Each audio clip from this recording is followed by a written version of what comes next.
This is a guest essay written by Dr. Ray, who writes the newsletter Dr. Truthfinder.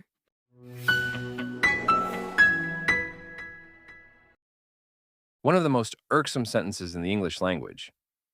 I oppose Zionism as an American slash Australian slash Canadian slash British slash French slash Argentinian slash whatever Jew.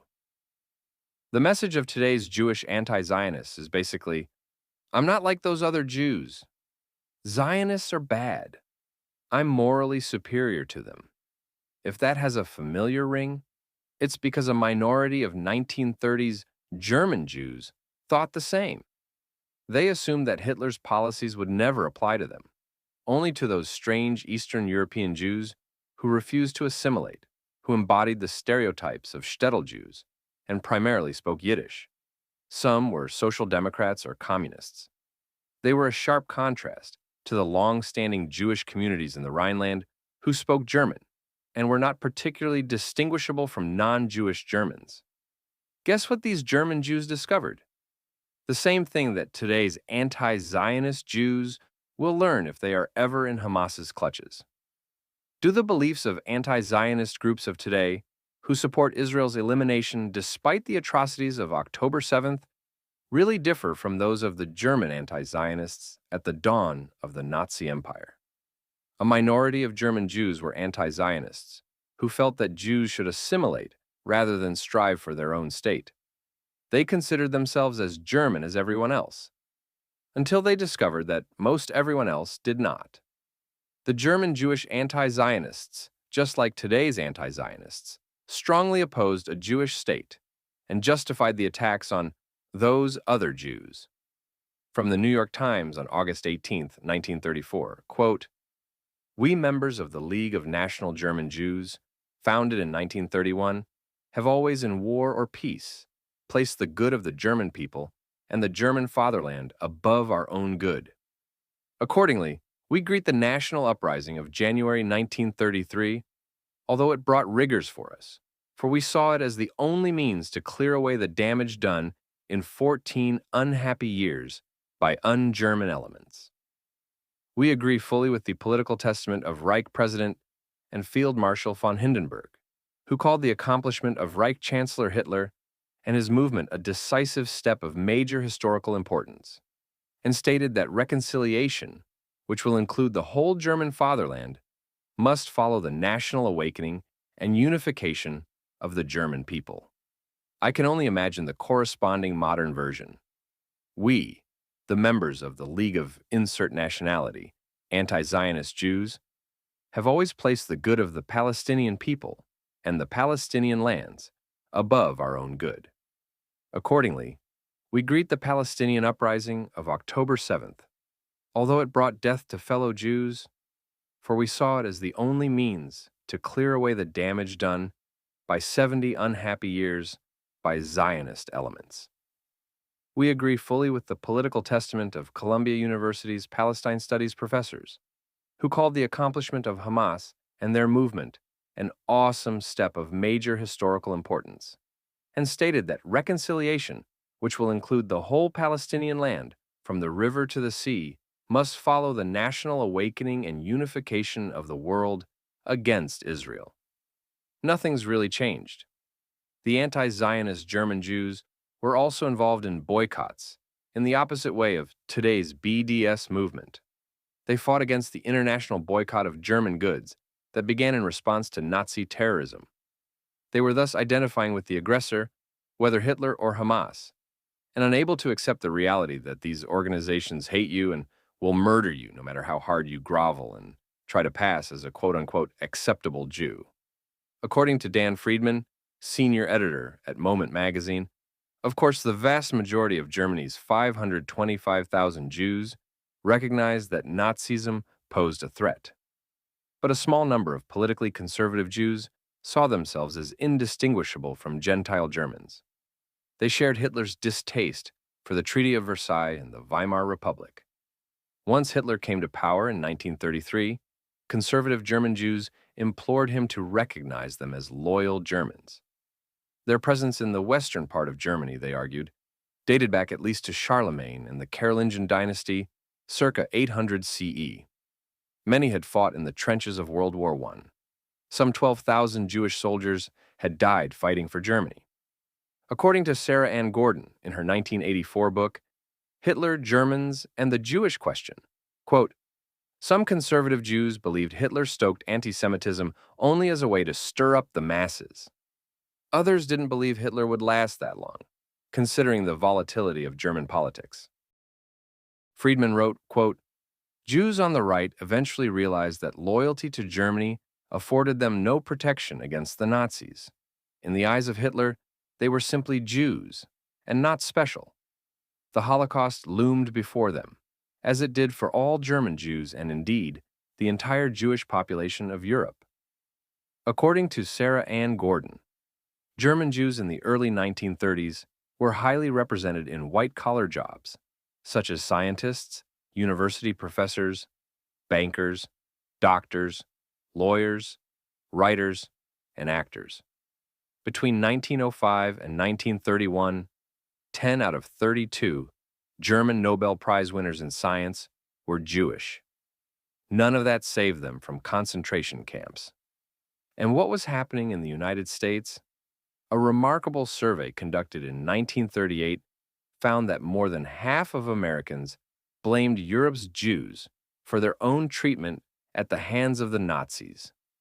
This poll showed that 54% of Americans agreed that, quote, the persecution of Jews in Europe has been partly their own fault, with 11% believing it was, quote, entirely their own fault. What about elite American colleges?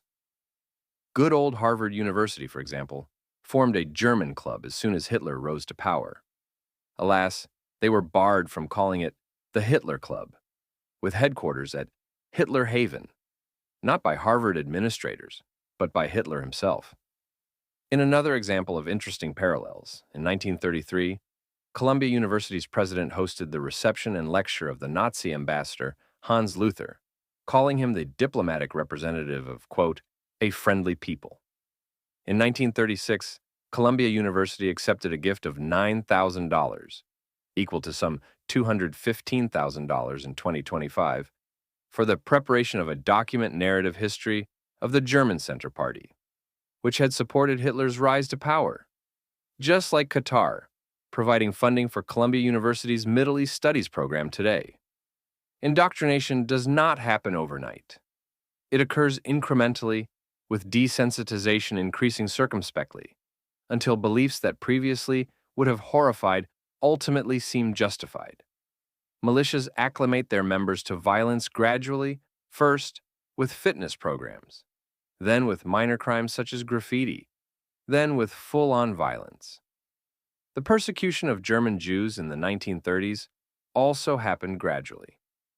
First, Jewish business boycotts, then Jewish exclusion from university and government positions, then restrictions from other white-collar professions, then removal of their citizenship, then registration of their assets, then marking their passports with the letter J, then Kristallnacht, then the Yellow Star armbands, then the concentration camps, then the exterminations.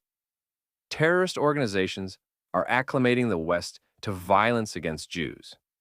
First, by associating so-called anti-Zionism with calls for peace and freedom in the West Bank and Gaza, then fanning the flames of boycott and divestment movements, then encouraging peaceful campus tent protests with rhyme chanting and arts and crafts, then calling for a quote-unquote one-state solution, then the removal of all Jews from the river to the sea, then violently chanting to intimidate and disturb other students, then restricting movements of visibly Jewish students on campus, then vandalism, causing tens of thousands of dollars worth of damages, then assaulting blue-collar campus workers who get in their way, then calling for murders of Zionists with posters reading, "Crush Zionism.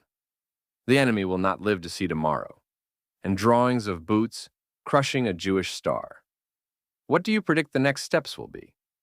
Pity the people who say, "We will be found on the right side of history," a frequent retort by anti-Zionists. Deep down, they know they are wrong, but need to falsely reassure themselves. The anti-Zionist German Jews thought they would be on the right side of history too. No one thinks they are on the wrong side of history. To superciliously say so flaunts one's narcissism and naivety. Can anti-Zionists really avoid Jewish communities, delis, and synagogues for the rest of their lives?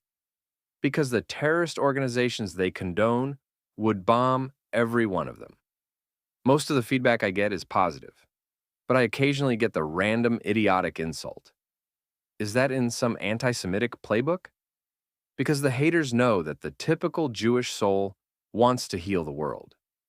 In addition to being a writer, I might be a teacher, a therapist, a physician, a nurse, a scientist, or an attorney specializing in human rights. Someone who is deeply disturbed by silly slander. Like most other Jews, it hurts my soul to see this suffering. I want it to stop, but it can't while Hamas and other terrorist organizations have power.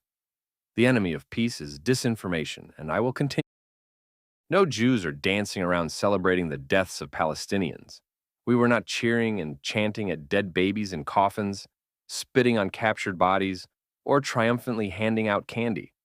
The current situation in Gaza is a horror show, created and directed by Hamas.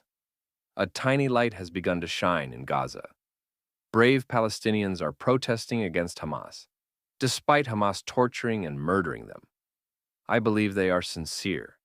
It makes perfect sense. Hamas has ruined their lives.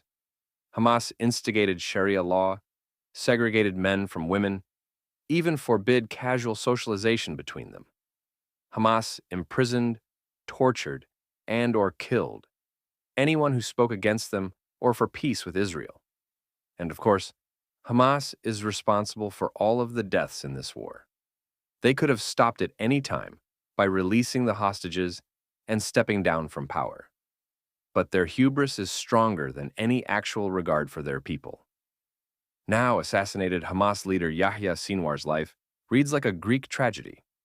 Initially a murderer of 4 Palestinians and 2 Israelis, he was given a chance to improve himself while imprisoned. He was allowed to enroll in 15 college courses, and his life was saved when an Israeli surgeon removed an aggressive brain cancer. Instead of redeeming himself, he squandered away his opportunities. He used the classes to study the Israeli mindset, sure that he could beat them with superior psychology. He assured his fellow inmates that he would free them.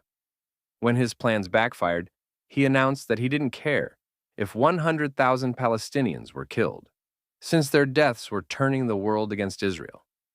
He ends up destroying his people and destroying the organization he had built in an attempt to destroy Israel. He died alone, an abandoned, weak, old man, flailing at an Israeli drone. Maybe Palestinians in Gaza don't want to live in tragedy. Perhaps they are ready for peaceful coexistence. I'm waiting for Western protesters to nurture this brave little flame. If they actually care about Palestinians, they will realize that Israel is here permanently, and any attempt to destroy it hurts both Jews and Palestinians. What's the delay? I'll assume they're busy altering their signs to read, Israelis and Palestinians will be Hamas free from the river to the sea, and there is only one solution: coexistence.